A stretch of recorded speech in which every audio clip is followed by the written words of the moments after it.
एक समय की बात है, सीमापुर गांव में 3 दोस्त रहते थे।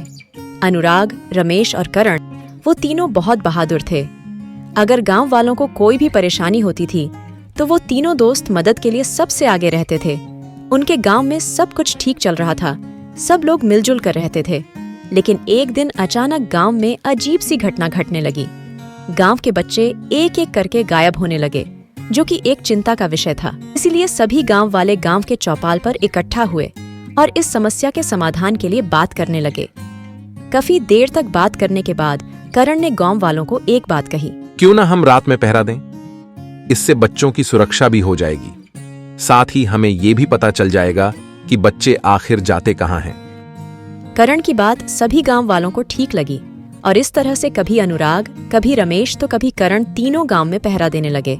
और इस दौरान बच्चों का गायब होना बंद हो गया। एक दिन सरपंच ने सभी गांव वालों को बुलाया और कहा, जब से हमने अपने गांव में पहरेदारी करना शुरू किया तब से गांव के बच्चे कहीं नहीं जा रहे। लेकिन ऐसा कब तक चलेगा? कब तक हमारे गांव के आदमी रखवाली करते रहेंगे? सरपंच की बात सुनकर अनुराग को एक योजना सूझी और उसने कहा कि अब रात में वो सभी पहरा नहीं देंगे। जिस पर करण ने कहा कि रात में सभी छत पर छुपकर देखेंगे कि आखिरकार बच्चे कौन चोरी कर रहा है। उसी रात करण, अनुराग और रमेश अपने अपने घरों की छत पर जाकर रात होने का इंतजार करने लगे। जैसे ही रात हुई, रमेश ने देखा एक बच्चा रमेश के सामने वाले घर से निकलकर जा रहा था। रमेश उसे देखकर बड़ा ही हैरान हुआ। उसने तुरंत मशाल जलाकर अनुराग और करण को इशारा कर दिया। वो दोनों जल्दी से करण के घर की तरफ आ गए, लेकिन रमेश उनसे थोड़ा दूर निकल गया था क्योंकि वो उस बच्चे का पीछा कर रहा था। रमेश ने बच्चे को ध्यान से देखा तो उसे कुछ अजीब सा लगा। उसने देखा कि बच्चे की आंखें बंद थीं और वो कुछ धीरे धीरे बोल रहा था, आ रहा हूं, मैं आ रहा हूं, मेरा इंतजार करना। रमेश बच्चे के पीछे चल रहा था और रमेश के पीछे अनुराग और करण। तभी वो बच्चा घने जंगल की तरफ जाने लगा।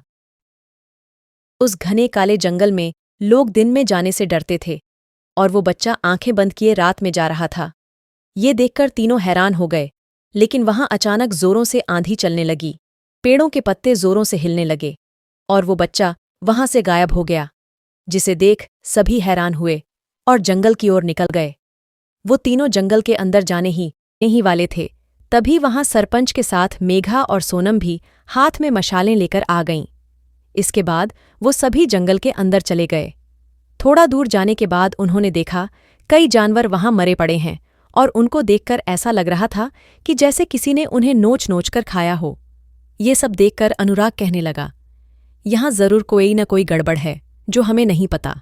अनुराग की बात सुनकर सभी उस बच्चे को ढूंढने लगे। अब वो सभी जंगल के बिल्कुल बीचों बीच पहुंच गए थे और बहुत थक भी चुके थे। वो एक जगह रुके, तभी मेघा को कोई किसी मंत्र की आवाज सुनाई दी। मेघा के ऐसे कहते ही सभी चुपचाप आवाज सुनने लगे।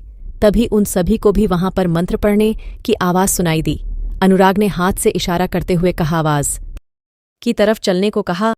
सभी आवाज की तरफ बढ़े तो जो उन्होंने देखा उसे देखकर उन सबके होश उड़ गए।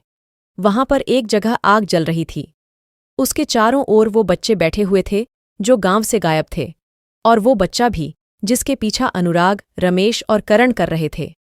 वो सभी बच्चे आंख बंद करके बैठे थे और हर बच्चे के आगे एक पौधा लगा हुआ था।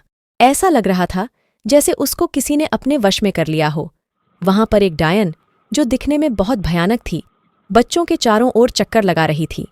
उसके हाथ में एक खून भरा प्याला भी था और वो मंत्र पढ़कर बच्चों के ऊपर खून डाल रही थी। सभी उस डायन के पास जाकर खड़े हो गए और करण गुस्से से बोला, कौन हो तुम और इन बच्चों से क्या चाहती हो? पहले ये बताओ तुम कौन हो और यहाँ क्यों आए हो? तुमने मेरी साधना में विघ्न डालने की हिम्मत कैसे की? मैं इन बच्चों की बलि चढ़ाकर काली शक्तियों पर और इस दुनिया पर राज करूंगी। सुनकर गांव के सरपंच ने करण से धीरे से कहा, करण, मुझे एक बात समझ नहीं आ रही, ये हर बच्चे के आगे एक पौधा क्यों लगा है? हां, इसके पीछे जरूर कोई राज है। रमेश, अनुराग, तुम दोनों इस डायन को बातों में उलझाओ। मैं, मेघा और सोनम के साथ उन बच्चों को बचाने जाता हूं। करण के ऐसा कहते ही रमेश और अनुराग उस डायन के पास चले गए। फिर करण, मेघा और सोनम ने उन बच्चों के सामने से पौधे उखाड़ दिए। इसके बाद बच्चों ने अपनी आंखें खोल लीं और वो सब अब ठीक हो गए। सरपंच और सोनम से उन बच्चों को वहां से ले जाने के लिए कहा और अब करण, अनुराग और रमेश अकेले ही उस डायन से लड़ रहे थे।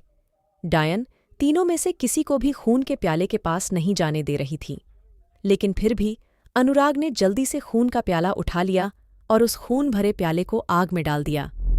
जैसे ही वो खून भला प्याला आग में गया, डायन चिल्लाने लगी। अब डायन पूरी तरह से जलकर राख हो चुकी थी।